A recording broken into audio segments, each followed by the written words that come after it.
Hi friends, এটা ছিল আমাদের গোয়াতে ডে 2। আর এই দেখো, এখানে আমরা 8টার মধ্যে রেডি হয়ে বসে গিয়েছিলাম আমি আর মা, কারণ আমাদের ওয়াটার স্পোর্টস অ্যাক্টিভিটি ছিল সেই দিন। আর গোয়াতে একটা জিনিস পুরো টাইম টু টাইম, ওরা একটু লেট হলে ওরা পুরো গাড়ি ছেড়ে দেয়। তার জন্য আমি আর মা এখানে অলরেডি ব্রেকফাস্ট করার জন্য নিচে চলে এসেছিলাম। আর তারপরে আমরা বাসে চেপে অ্যাকচুয়ালি যে জায়গাটাতে আমাদের যাওয়ার ছিল, যেখান থেকে লঞ্চে করে আমাদের মিড আইল্যান্ডে নিয়ে যাওয়া হবে, সেখানে পৌঁছে গেছিলাম। আর আমাদের মানে এত হড়বড়ির মধ্যে আস্তে আস্তে না, মানে আমাদের সাথে একটা ব্লান্ডার বলতে পারো হয়ে গেছিল। সেটা হচ্ছে আমরা ব্যাগটা ভুলে চলে এসেছিলাম। আর এটা ছিল আমাদের ইনস্ট্রাক্টর। এই দেখো, আমি বারবার বলছিল ক্যামেরা একদম করে দিয়ে দিল ভালো করে। আমার দুই মা, তোমার হাতটা দেখাও।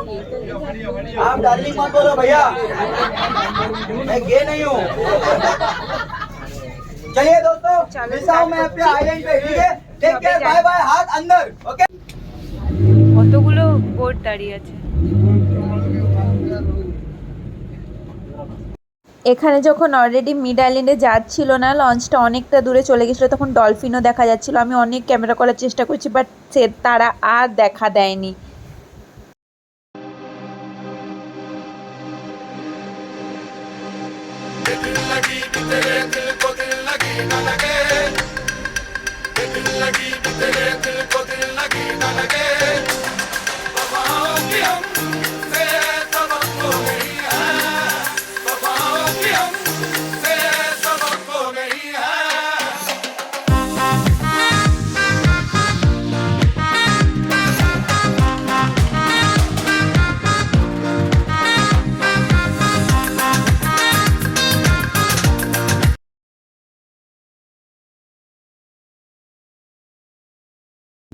ফাইনালি আমরা ওই আইল্যান্ডটা মানে পৌঁছে গেছি।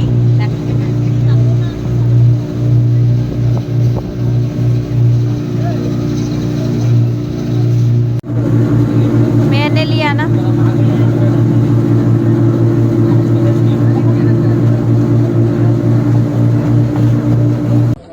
আর এখানে সবার লাস্টে আমি, আর তার আগে মা যাচ্ছিল, কারণ মায়ের একটু অসুবিধা হচ্ছিল। যে মা চাইছিল যে আমি, প্রথমে একটু ভয় পাচ্ছিল, যে মা চাইছিল যে আমি আগে সবারটা ভালোভাবে দেখে নিই, কে কেমনভাবে মানে করছে পুরো জিনিসটা, তারপরে আমার ইজি হবে। তার জন্য ওরা অনেক মানে আমাদের 2-3 নম্বরে নাম ছিল, বাট ওরা খুব কোঅপারেট করেছিল। যাই হোক, বলে দিই, যারা ইনস্ট্রাক্টর ছিল না তারা 4জনই, মানে যারা স্কুবা ইনস্ট্রাক্টর ছিল, যারা শেখাতো, যারা আমাদের সাথে নিচে গিয়েছিল, তারা সবই বলতে গেলে বাঙালি ছিল। কারো মালদাতে বাড়ি, কারো মেদিনীপুরে বাড়ি, কারো নৈহাটিতে বাড়ি। তো সেই দাদাগুলো প্রচুর হেল্প করেছিল। যেহেতু মানে আমার খুব ভালো লাগলো, গোয়া থেকে আমি অনেক বাঙালির সাথে আমার পরিচয় হয়েছে, আর ওরা সবাই খুব ভালোভাবে সাপোর্ট করেছে সরি। আর এই দেখো, এখানে মাকে পুরো বুঝিয়ে দিচ্ছিল ভালোভাবে নিয়ে গেল। আর অনেকক্ষণ ধরে, অনেক টাইম ধরে, তুমি যতক্ষণ করতে পারবে। প্রথমে ওরা বলেছিল 10 মিনিট 15 মিনিট, বাট তুমি যদি তারও বেশি করতে চাও তাও তুমি পারবে। আর এখানে তারপরে সবার লাস্টে মা যাওয়ার পর আমি একজনকে বলে দিয়েছিলাম যে দাদা প্লিজ আমার আর মায়ের আসার সময় ভিডিওটা করে নেবে। তারা সেটাও করেছে। মানে আমি খুব ভালো হয়েছে, মানে গোয়াতে গেছি না, মানে খুব ভালো আমার ট্রিপটা। না এই প্রথম আমি মাকে নিয়ে গেলাম, প্রথম মাকে কেন, আমি নিজেও গেলাম এরকম কোনো জায়গাতে। বাট হ্যাঁ, তার আগে আমি প্রচুর এক্সপ্লোর করে নিয়েছিলাম জিনিসগুলো, কোথায় কী হয়। আমি প্রচুর ইউটিউব দেখতে ভালোবাসি, প্রচুর ইউটিউব দেখে কী হতে পারে না হতে পারে গোয়াতে, সব কিছু আমি কোন কোন জায়গাতে যাব সব কিছু আমার আগের থেকে জানা ছিল। বাট গিয়ে আমার বলতে গেলে টাচউড কোনো প্রবলেম হয়নি। মানে তোমরা যদি কেউ কোথাও যাও, শুধু গোয়া কেন বলছি, তার আগে না অনেক ইউটিউব ঘেটে নেবে। মানে ইউটিউবে না সব কিছু অনেক ভালো ভালো রিভিউ দেওয়া থাকে, তার যারা গেছে কোনো জায়গাতে। আর এই জলটা না মারাত্মক লেভেলের ভালো ছিল। মানে এই গরমকালে ওই জলে যদি পুরো দিন রেখে দিত, আমি তো পুরো দিনই থাকতাম, এত পরিষ্কার ছিল। মানে আইল্যান্ডের জল যে সত্যিকারেরই এরকম হয়, গোয়াতে আমরা ভাবছিলাম যে থাইল্যান্ডের মতো জল পাবো কি, বা মলদ্বীপসের মতো জল পাবো কি। সত্যি কথা বলতে ওর থেকেও বলতে গেলে ভালো জল ছিল, আর ওর থেকেও ক্লিয়ার বা ওই রকম টাইপেরই জল ছিল। যাই হোক, আমি তো অনেক টাইম ধরে স্কুবা করেছি, অনেক টাইম ধরে, কারণ আমি এনজয় করছিলাম জিনিসটা। তবে হ্যাঁ, যত নিচে যাচ্ছিলাম তত কানে ব্যথা লাগছিল। ওই দাদারা আগেই বলে দিয়েছিল যে ম্যাডাম কানে যদি ব্যথা হয় তাহলে তুমি কি করতে পারো। তো আমি সেই জিনিসগুলো করছিলাম। আর আমাকে অনেক টাইম ধরে পুরো নিচে অবধি গিয়ে আমি নিচে দেখছিলাম প্রত্যেকটা ছত্রাক বা পাথর বলতে পারো। ওরা নিজেরা বললো এবার তুমি টাচ করো, তো আমি নিজে টাচও করেছিলাম। যাই হোক, তো আমার এই স্কুবা ডাইভিং আমার লাইফে ফার্স্ট অ্যাডভেঞ্চার যেটা ছিল সেটা আমি ভীষণ এনজয় করেছি। আমার কোনো মানে খারাপ লাগা নেই এটার মধ্যে। আমি যতটা না ভেবেছিলাম তার থেকে আমি অনেক বেশিভাবে এটাকে করতে পেরেছি, সেটাই আমার কাছে অনেক বড় ব্যাপার।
প্যারাসিলিং হয়ে গেছে, এবার যাচ্ছি বাম্পার রাইড, বানানা রাইড, বাকি যতগুলো রাইড ইনক্লুডেড ছিল সব করতে।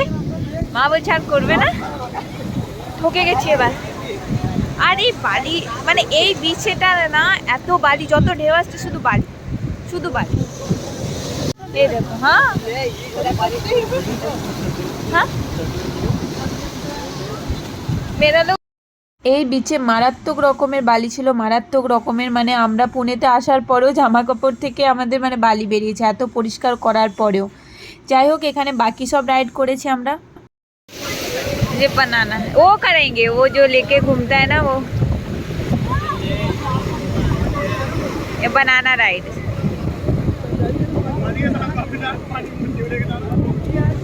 তারপর সন্ধ্যেবেলা আমরা এত টায়ার্ড হয়ে পড়েছিলাম, আমি র্যাপিডো করে এসে রেডি হয়ে আবার চলে গেছিলাম ডিয়ার জিন্দেগি রোড দেখতে। ওখানে র্যাপিডোই হয় যেহেতু, আর কোনো অ্যাপ চলে না। মা যায়নি কারণ মা প্রচুর টায়ার্ড ছিল, আর আমি ভেবেছিলাম এসেছি যখন যতটা পারবো আমি গোয়া এক্সপ্লোর করে নেবো, কারণ আর আমি গোয়া আর আসতে চাই না। যে জায়গাটা একবার দেখে নেবো অন্য জায়গায় যাব, তাই না।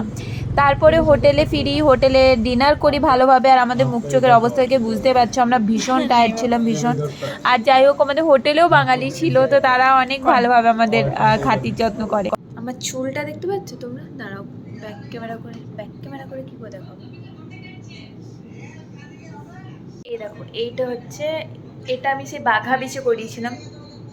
আজ গোটা দিন আমি কোনো ব্লগ করতে পারিনি, তার কারণ হচ্ছে আজকে আমার আর মায়ের ওয়াটার স্পোর্টস অ্যাক্টিভিটি ছিল গোটা দিনে। মানে সকাল 8টা থেকে আমাদেরকে নিয়ে গেছিলো এখান থেকে, আমরা এসেছি ওই ভিজে, মানে পুরো এদিক ওদিক একটা আইল্যান্ডে গিয়ে একটা পুরো।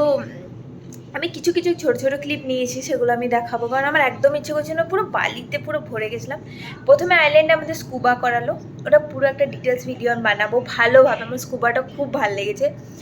তারপরে প্যারাসেলিং করলাম, ওটা অতটা খাস ছিল না। তারপরে বানানা আর বাকি মানে যতগুলো রাইড বাকি ছিল, বানানা, বাম্পার, জেট স্কিং, এগুলো করেছিলাম। যে বিচে নিয়ে গেছিলো সেটাতে এত বালি পুরো ঢেউ বালি, তো মা আর ওই 3টে করেনি, আমি করেছিলাম, আর পুরো মাথা ব্যথা পুরো যাতা অবস্থা ছিল। তো যাই হোক, আমি এসে আজকে আর কিছু মানে ভিডিও বানাইনি, আমার হাতটা ব্যথা করছে, একটু ভিডিও করলে হাত ব্যথা করে। তো তারপরে ওরা ওখান থেকে বাসে, ওখানেই খাবার খাওয়াচ্ছিল সব কিছু। তারপর ওখান থেকে বাসে এসে আমরা স্নান টান করে তারপরে আমি আবার একটা স্কুটি রেন্ট নিয়েছিলাম, কারণ কালকে আমাদের লাস্ট ডে, কালকে আমরা সাউথ গোয়াটা ঘুরবো, তারপরে রাতে আমাদের বাস, তাহলে ওই জন্য। আর এই দেখো, এটা সেই বাঘা বিচে করিয়েছিলাম, আমি বললাম এটা এখন আমি খুললাম, আমি শ্যাম্পু এটার অবস্থাতেই করেছিলাম, এসে পুরো মাথা যাতা অবস্থা ছিল। চুলটা কি সুন্দর হয়ে গেছে না, এটা পুরো সেই কার্ল করার মতো। যাই হোক, আর ভিডিওটা আমি কন্টিনিউ করছি না, এটাই গোয়ার একটা পার্ট রাখবো আমি। ভিডিওটা যদি তোমাদের ভালো লাগে প্লিজ লাইক শেয়ার আর আমার চ্যানেলটাকে সাবস্ক্রাইব করে দাও দাও দাও দাও দাও প্লিজ দাও, খুব ভালো লাগবে। যাই হোক, এই ভিডিওগুলো যেহেতু আমি এখন তো আমি দেবো না, আমার মুখে এখন লাইটের সামনে আছি তো তাই কিছু বোঝা যাচ্ছে না। আজ পুরো ট্যানে পুরো অবস্থা খারাপ, পুরো ট্যান পড়ে গেছে, পুরো ট্যান। এখন লাইটের সামনে দাঁড়িয়ে ভিডিও করছি বলে কিচ্ছু বোঝা যাচ্ছে না। কালকে এত বিচে ঘুরেছি তাও অত ট্যান পড়েনি, আজকে গোটা দিন ওয়াটার স্পোর্টস এই ওই করতে গিয়ে পুরো ট্যানে ট্যান। যাই হোক, আর ভিডিওটা কন্টিনিউ করছি না, যে বকর করছি না। আমরা এখনই হোটেলে আমাদের যেহেতু ব্রেকফাস্ট আর ডিনার প্রোভাইড করে, তাহলে ডিনার আমি করে এলাম, আমি আর মা।